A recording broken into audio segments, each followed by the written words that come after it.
Hello everyone, welcome to all of you in exam Guru. दोस्तों, Air Force X और Y group exam 2021 के लिए इस वीडियो में हम लोग इंग्लिश का प्रैक्टिस पेपर सॉल्व करने वाले हैं। यह प्रैक्टिस पेपर 2021 के लेटेस्ट पैटर्न पर बेस्ड है और ऐसे ही प्रश्न आपसे परीक्षा में भी पूछे जाएंगे। सो आप वीडियो को लास्ट तक जरूर देखें और हमारे साथ आप भी क्वेश्चन को सॉल्व करते चलिए। वीडियो के लास्ट में हमें बताइएगा कि आज आपने 20 में से टोटल कितने क्वेश्चन सही किए हैं। दोस्तों, अगर आपकी तैयारी अच्छी चल रही है तो आपका आज का स्कोर 15 प्लस का होना चाहिए।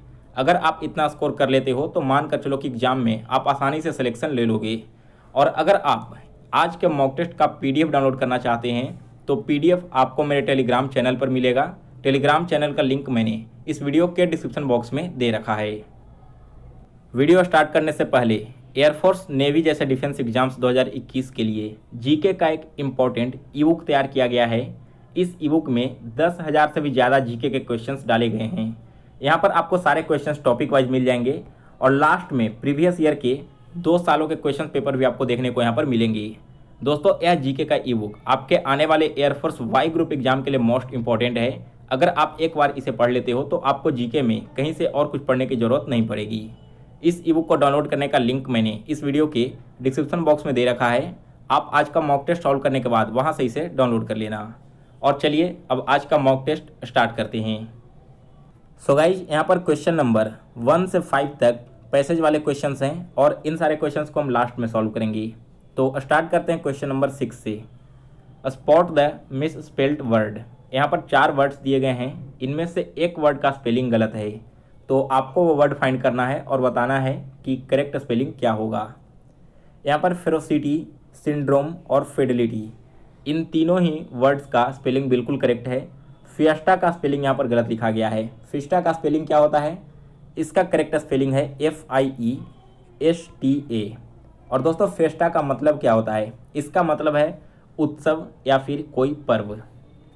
ऑप्शन ए है फेरोसिटी। फेरोसिटी का मतलब होता है क्रूरता यानी कि क्रूएलिटी। बी ऑप्शन है सिंड्रोम, जिसका मतलब है रोगों में जो लक्षण पाए जाते हैं ना अलग अलग तरह के, इसे हम सिंड्रोम नाम देते हैं।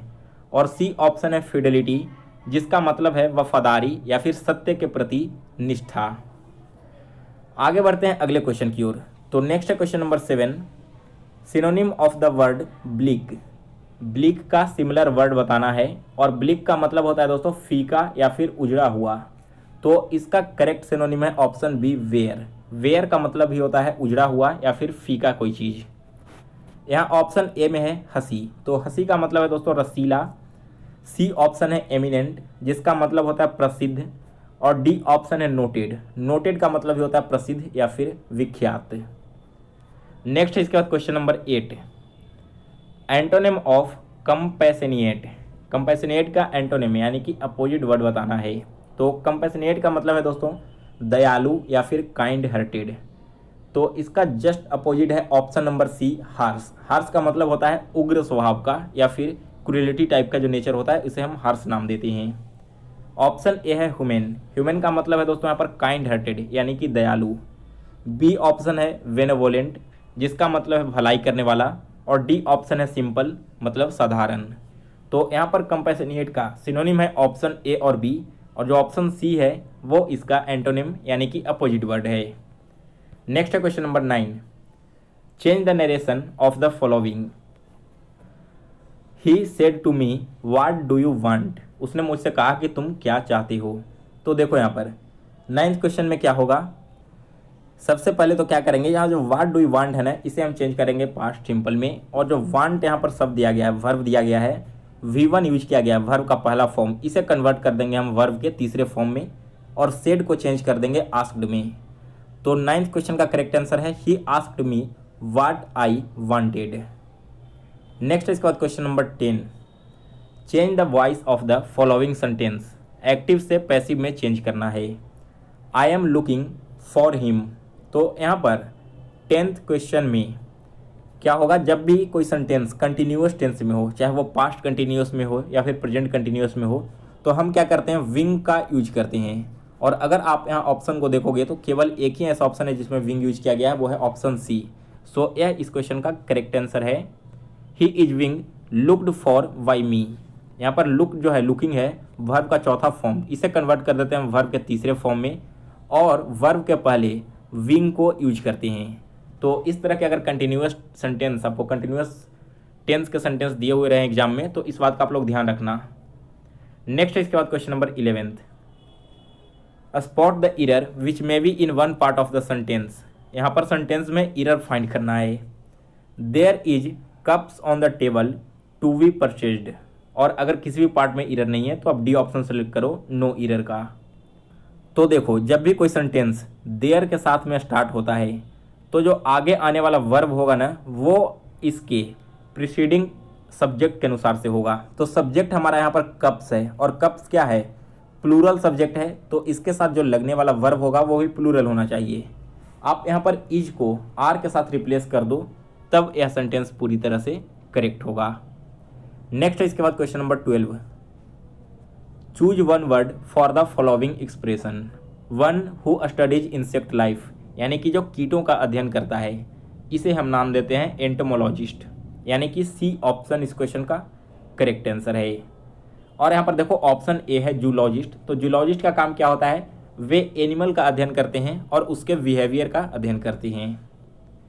इसके बाद अगला क्वेश्चन है 13 नंबर, वाई वर्ड ऑफ माउथ का मतलब क्या है। तो इसका मतलब है दोस्तों ओरली, यानी कि मुंह से कुछ बोलना। बी ऑप्शन इस क्वेश्चन का करेक्ट आंसर है। अगला क्वेश्चन है 14 नंबर, पास्ट पार्टिसिपल ऑफ लाई। लाई का मतलब है झूठ बोलना, और इसका पास्ट पार्टिसिपल होता है लाइड, यानी कि बी ऑप्शन करेक्ट आंसर है। नेक्स्ट इसके बाद है question number 15, his reputation has been dash by his foolish act. तो यहाँ पर 15th क्वेश्चन में ऑप्शन डी टेंटेड। दोस्तों टेंटेड का मतलब होता है कोई चीज़ खराब होना या फिर दूषित होना। तो करेक्ट आंसर क्या है, tainted. His reputation has been tainted by his foolish act, यानी कि उसके जो मूर्खतापूर्ण वाले कार्य हैं, इसके कारण से उसके रेपुटेशन को क्षति पहुंची है, वो दूषित हुआ है।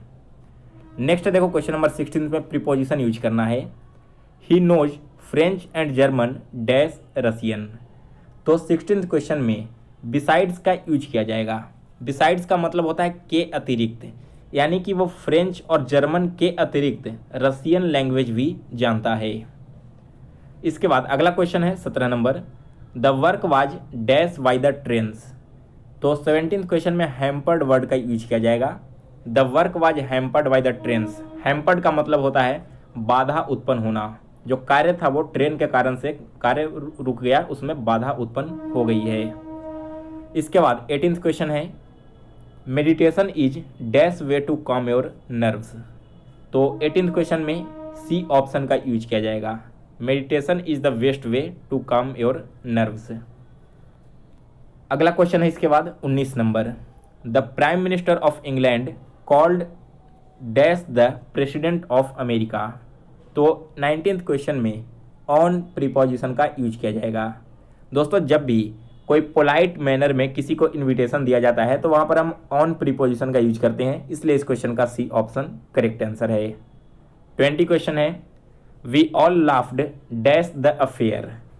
तो देखो यहाँ पर हम सभी हंस रहे थे उसके अफेयर पर, यानी क्या, जैसे यहाँ पर हिंदी मतलब में पर आ रहा है, यानी कहने का मतलब क्या है, किसी के ऊपर हम हंस रहे हैं। किसके ऊपर हंस रहे हैं, तो अफेयर के ऊपर। तो जब भी किसी के ऊपर की बात की जाए तब हम वहाँ पर ओवर प्रीपोजिशन का यूज करते हैं। इसके अलावा दोस्तों एक और यहाँ पर इम्पॉर्टेंट रूल मैं आपको बता देता हूँ, ओवर और एवब इन दोनों में काफ़ी कन्फ्यूजन होता है और सबसे ज़्यादा क्वेश्चंस भी इन्हीं दोनों टॉपिक से पूछे जाते हैं।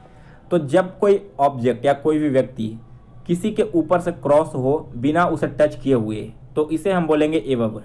जैसे मान लो एक नदी है, नदी के ऊपर से अगर कोई ब्रिज पास हुआ है तो इसे हम बोलेंगे एवब है, यानी कि नदी के एवब पर ब्रिज है। लेकिन अगर कोई चीज़ इसके ऊपर से पास हो रही है टच करते हुए, तब हम वहाँ पर ओवर प्रीपोजिशन का यूज करते हैं। अब चलिए दोस्तों लास्ट में पैसेज वाले क्वेश्चंस भी देख लेते हैं। तो यहाँ पर आप सभी के सामने पैसेज ओपन है, आप एक बार इस पैसेज को पढ़ लो, फिर इसके क्वेश्चंस को हम लोग देखेंगे। यहाँ पैसेज का नीचे वाला ही पार्ट है, आप दोनों पार्ट को पढ़ लो, फिर इसके क्वेश्चंस को सॉल्व करते हैं।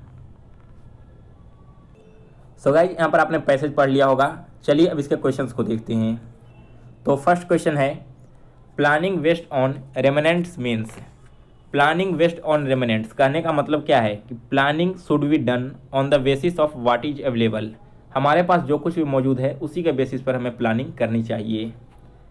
सेकंड क्वेश्चन है what is the concept of totality as used in the passage, passage में जो कॉन्सेप्ट ऑफ टोटलिटी यूज किया गया इसका मतलब क्या है।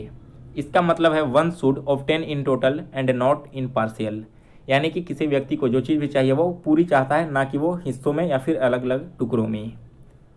इसके बाद अगला क्वेश्चन है 3 नंबर, according to the author, author के अनुसार इनमें से कौन सा स्टेटमेंट सही है।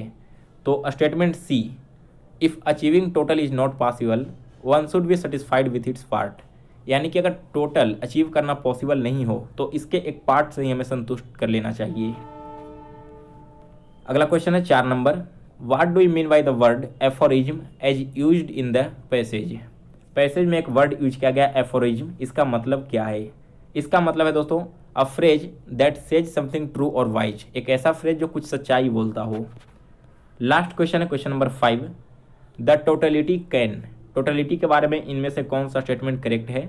तो जो टोटलिटी है it can not be achieved even after 100 years of struggle, यानी कि जो टोटलिटी है वो सैकड़ों सालों के स्ट्रगल के बाद भी अचीव नहीं होता है। जो लास्ट क्वेश्चन है इसका आंसर आपको पैसेज के लास्ट लाइन में देखने को मिल जाएगा। देखो यहाँ पर जो लास्ट वाला लाइन है, even after a struggle lasting 100 years, यानी कि सैकड़ों साल बीत जाने के बाद भी टोटलिटी को अचीव करना पॉसिबल नहीं होता है। सो गाइज आज का मॉक टेस्ट समाप्त हुआ। तो अगर आपको यह वीडियो पसंद आया हो तो इसे लाइक करें, शेयर करें। अगर आप इस चैनल पर नए हो तो इस चैनल को सब्सक्राइब कर बेल नोटिफिकेशन को ऑन कर लें। और दोस्तों आपने आज कितना स्कोर किया है वो हमें कमेंट करके ज़रूर बताइएगा।